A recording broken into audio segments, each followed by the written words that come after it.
Hello ഹൽക്കൻസ് മാമിൻ്റെ പുതിയൊരു വീഡിയോയിലേക്ക് എല്ലാവർക്കും സ്വാഗതം. കണ്ണുള്ളപ്പോൾ കണ്ണിൻ്റെ വില അറിയില്ല എന്ന് പറയുന്നുണ്ടല്ലോ, വളരെ സത്യമായിട്ടുള്ളൊരു കാര്യമാണ് കേട്ടോ. ഇപ്പോൾ എൻ്റെ അമ്മ നാട്ടിലേക്ക് പോയിട്ട് ഏകദേശം 3 ആഴ്ചയോളായിട്ടോ. അമ്മയുടെ അമ്മ മരിച്ചതുകൊണ്ട് പോയതാണ്. അറിയാത്ത കുറച്ച് പേരുണ്ടാവും, നമ്മുടെ വീഡിയോസ് റെഗുലറായിട്ട് കാണുന്നവർക്കാണെങ്കിൽ അറിയാം, അറിയാത്തവർക്ക് വേണ്ടി പറഞ്ഞതാണ്. അമ്മയുടെ അമ്മ മരിച്ചതുകൊണ്ട് അമ്മ എമർജൻസി ആയിട്ട് നാട്ടിൽ പോയിട്ടോ. അമ്മ പോയി കുറച്ച് ദിവസം കഴിഞ്ഞപ്പോഴത്തേക്കും ഇവിടെ ഓരോരുത്തർക്കായിട്ട് പനി പിടിച്ചു തുടങ്ങി. ഒന്നാമത് ഇവിടെ ക്ലൈമറ്റ് മാറി തുടങ്ങി, ഞങ്ങളിപ്പോഴാണല്ലോ വന്നത്.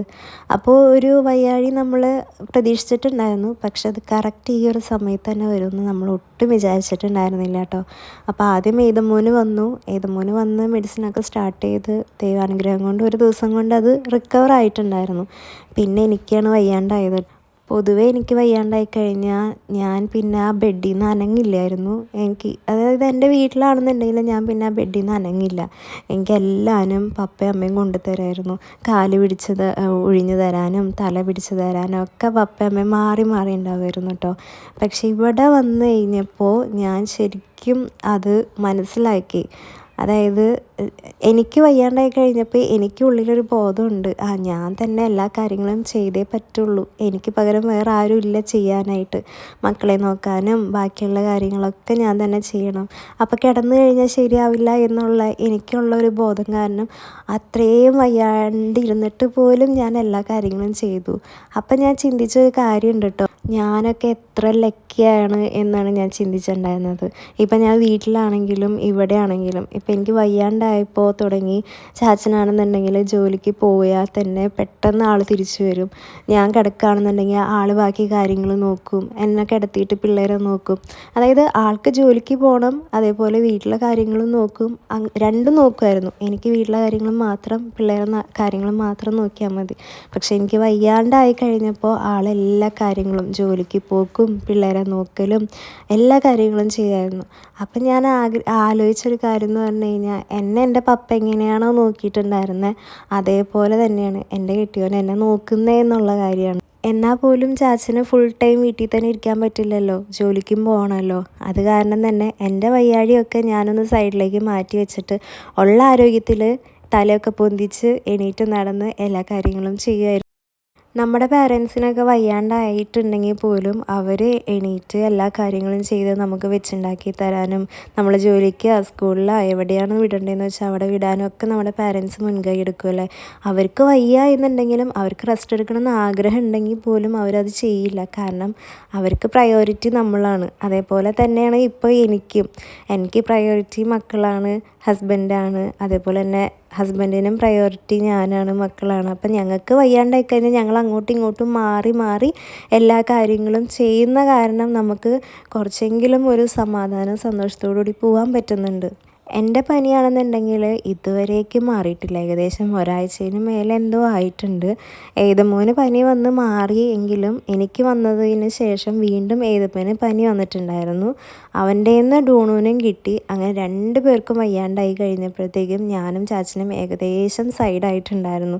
കാരണം അറിയാലോ, പിള്ളേർക്ക് വയ്യാണ്ടായി കഴിഞ്ഞാൽ വാശി ദേഷ്യം എല്ലാം കൂടി മൊത്തത്തിലൊരു ബഹളമായിരുന്നു ഈ വീട്ടിൽ കുറച്ച് നാളത്തേക്ക് കേട്ടോ. പുറമേ നിന്ന് നോക്കുന്നവർക്ക് പറയും, അവൾക്ക് എന്താ അവിടെ ജോലിയുള്ളത്, പിള്ളേരെ നോക്കിക്കൂടെ, പിള്ളേർ അങ്ങോട്ടും ഇങ്ങോട്ടും അടിയും പിച്ചും മാന്തൊക്കെ ആകുമ്പോൾ അവൾക്ക് എന്താ അവിടെ ജോലി, പിള്ളേരെ നോക്കിയിരുന്നൂടെ, അങ്ങനെ ഇങ്ങനെയെന്നൊക്കെ പറയാൻ. പുറമേ നിന്ന് നോക്കി കാണുന്നവർക്ക് എല്ലാം ഒരു മറിമായം പോലെ ആയിരിക്കും തോന്നുക. പക്ഷെ നമ്മൾ ഉള്ളിലിരിക്കുന്ന അനുഭവിക്കുന്നവർക്കാണല്ലോ അതിൻ്റേതായിട്ടുള്ള വിഷമം ഉണ്ടാവുക. എല്ലാവർക്കും അവരുടേതായിട്ടുള്ള ബുദ്ധിമുട്ടുകളുണ്ട്. ഇപ്പം ജോലിക്ക് പോകുന്ന അമ്മമാരുണ്ട്, അതേപോലെ ജോലി കഴിഞ്ഞ് വന്ന് വീട്ടിലെ പണിയും പിള്ളേരുടെ കാര്യങ്ങളൊക്കെ നോക്കുന്ന അമ്മമാരുണ്ട്, അപ്പന്മാരുണ്ട്. അപ്പോൾ അവർക്ക് അവരുടേതായിട്ടുള്ള ബുദ്ധിമുട്ടുണ്ട്, എനിക്ക് എൻ്റേതായിട്ടുള്ള ബുദ്ധിമുട്ടുണ്ട്. പക്ഷെ പുറമേ നിന്ന് നോക്കുന്ന പലർക്കും അതൊരു പുച്ഛത്തോടു കൂടി നോക്കുന്ന കുറേ. എന്തായാലും ഉള്ള ആരോഗ്യം വെച്ചിട്ട് എന്നെക്കൊണ്ട് ചെയ്യാൻ പറ്റുന്നതൊക്കെ ഞാൻ ചെയ്തു കൊടുത്തിട്ടുണ്ടായിരുന്നു, പിള്ളേർക്കായാലും ചാച്ചനാണെങ്കിലും ചാച്ചന് പറ്റുന്ന രീതിയിൽ ഞങ്ങൾക്കും ചെയ്തു തരുന്നുണ്ടായിരുന്നു കേട്ടോ. അതുകൊണ്ട് തന്നെ ഈ വയ്യാഴി മാറുന്നൊരു ലക്ഷണം എന്തായാലും ഇതുവരേക്കും കാണുന്നില്ല. പിന്നെ അത് റൗണ്ട് ചെയ്ത് ചാച്ചനും കൂടി വന്ന സ്ഥിതിക്ക് ഇതോടുകൂടി കഴിയുമെന്നാണ് നമ്മൾ വിചാരിക്കുന്നത്. ഒരു വയ്യാഴി വന്നു കഴിഞ്ഞാൽ പിള്ളേർക്ക് മരുന്ന് കൊടുക്കാനാണ് ഏറ്റവും വലിയ പാട്. ഇവിടെയും അങ്ങനെ തന്നെയാണ് കേട്ടോ. 2 പേർക്കും കൂടി ഒരുമിച്ച് വന്നു കഴിഞ്ഞാൽ പിന്നെ പറയുകയും വേണ്ട. ഒരാൾ കുടിക്കുമ്പോൾ കരയണ കണ്ടു കഴിഞ്ഞാൽ പിന്നെ അടുത്ത ആൾ എന്തായാലും അത് കുടിക്കാൻ പോണില്ല. അങ്ങനെ അങ്ങോട്ടും ഇങ്ങോട്ടും മാറി മാറിയൊക്കെ കൊടുക്കാനായിട്ട് നല്ല പോലെ പാടായിരുന്നു കേട്ടോ. ഇവന്മാരാണെന്നുണ്ടെങ്കിലും മര്യാദയ്ക്ക് മരുന്ന് പോലും കുടിച്ചിട്ടില്ല. അതുകൊണ്ട് തന്നെ ഇത് മാറാനായിട്ട് കുറച്ചധികം ടൈം എടുക്കുമെന്ന് ഞങ്ങൾക്ക് ഉറപ്പായിരുന്നു. ഇവിടെ മര്യാദയ്ക്ക് മരുന്ന് കഴിക്കുന്ന എനിക്കും ചാച്ചനും പോലും ഇതുവരേക്കും മാറിയിട്ടില്ല. അപ്പം പിന്നെ പിള്ളേരുടെ കാര്യം പറയണോ?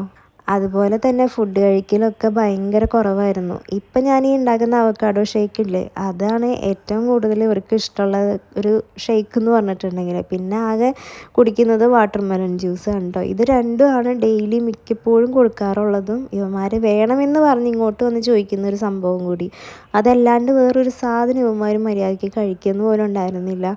അതുകൊണ്ട് തന്നെ ഫുള്ള് ഹെൽത്തൊക്കെ ഡൗണായി, പിള്ളേർക്ക് ക്ഷീണമായി, തളർച്ചയായി, അങ്ങനെ മൊത്തത്തിൽ ഡൗൺ ആയിരുന്നു. മുമ്പൊക്കെ പപ്പ പറയും ചൂടുവെള്ളം കുടിക്കും മക്കളെ, ചൂടുവെള്ളം കുടിക്കുമെന്ന്. അപ്പം ഞങ്ങൾ പറയും പിന്നെ ഏത് നേരം ചൂടുവെള്ളം കുടിച്ചുകൊണ്ടിരിക്കാൻ പോകല്ലേ എന്ന്. പക്ഷേ ചൂടുവെള്ളം കുടിക്കണതിൻ്റെ ഗുണം എന്താണ് എങ്ങനെയാണെന്നൊക്കെ ഇപ്പം നല്ലപോലെ മനസ്സിലാക്കുന്നുണ്ട് കേട്ടോ. ഇപ്പം ഫുള്ള് ചൂടുവെള്ളം തന്നെയാണ് കുടിക്കുന്നത്. കാരണം തൊണ്ട അത്രയും ബുദ്ധിമുട്ടായിട്ട് ഇങ്ങനെ ഇരിക്കുകയാണ് കേട്ടോ. അങ്ങനെ പണിയൊക്കെ ഒരുവിധം ഒതുക്കി കഴിയുമ്പോഴത്തേക്കും ഒരു ടൈം ആയിട്ടുണ്ടാവും. പിന്നെ ഇവന്മാരെ കുളിപ്പിച്ച് ഫുഡ് കൊടുത്ത് ഉറക്കിയൊക്കെ വരുമ്പോഴത്തേക്കും പറയുകയും വേണ്ട. അപ്പം ചിലരൊക്കെ പറയും ഇത്രയും നാൾ സുഖിച്ച് ജീവിച്ചതല്ല, ഇനി കുറച്ച് അനുഭവിക്കുക എന്നുള്ളത് കേട്ടോ. ഇപ്പോഴും സുഖവാസത്തിന് കുറവൊന്നുമില്ല. ഇങ്ങനൊരു വയ്യാഴി വന്നതുകൊണ്ട് മാത്രമാണ് ഇത്രയും ബുദ്ധിമുട്ടുള്ളത് കേട്ടോ.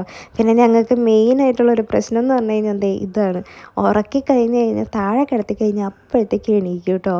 ചാച്ചൻ കിടത്തണ കണ്ടു കഴിഞ്ഞപ്പോൾ ഞാൻ പറഞ്ഞു നിനക്ക് കിടത്താനൊന്നും അറിയില്ല, ഞാൻ കിടത്തി കാണിച്ചു തരാം എന്നൊക്കെ പറഞ്ഞിട്ട് വീമ്പിളക്കി ഇരിക്കുകയായിരുന്നു. അങ്ങനെ ചാച്ചൻ കിടത്തണത് നോക്കി ഞാൻ നിൽക്കുകയാണ് കേട്ടോ. ഏതമോൻ പിന്നെയും കിടക്കും, മേലേന്ന് താഴേക്ക് പിന്നെയും അവൻ കിടക്കും കേട്ടോ. പക്ഷേ ഡോണു എന്ത് ചെയ്താൽ കിടക്കില്ല. ഡോണുവിന് ആ ഒരു ചൂട് ഫുൾ ടൈം കിട്ടുകയാണെങ്കിൽ അവൻ ആ ഒരു ഡേ ഫുൾ അങ്ങനെ കിടന്നുറങ്ങും.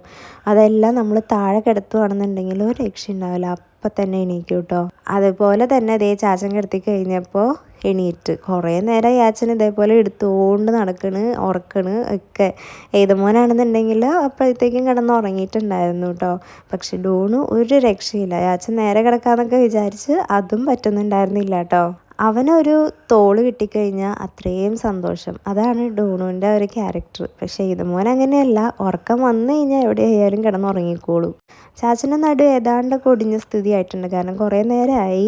അപ്പോൾ ഇതൊന്നും നടപടിയാവില്ല, ഞാൻ കിടത്തി കാണിച്ചു തരാമെന്നും പറഞ്ഞിട്ട് ചാച്ചൻ്റെ അടുത്ത് നിന്ന് അവസാനം ഞാൻ വാങ്ങി ഒന്ന് കിടത്താൻ നോക്കി കേട്ടോ.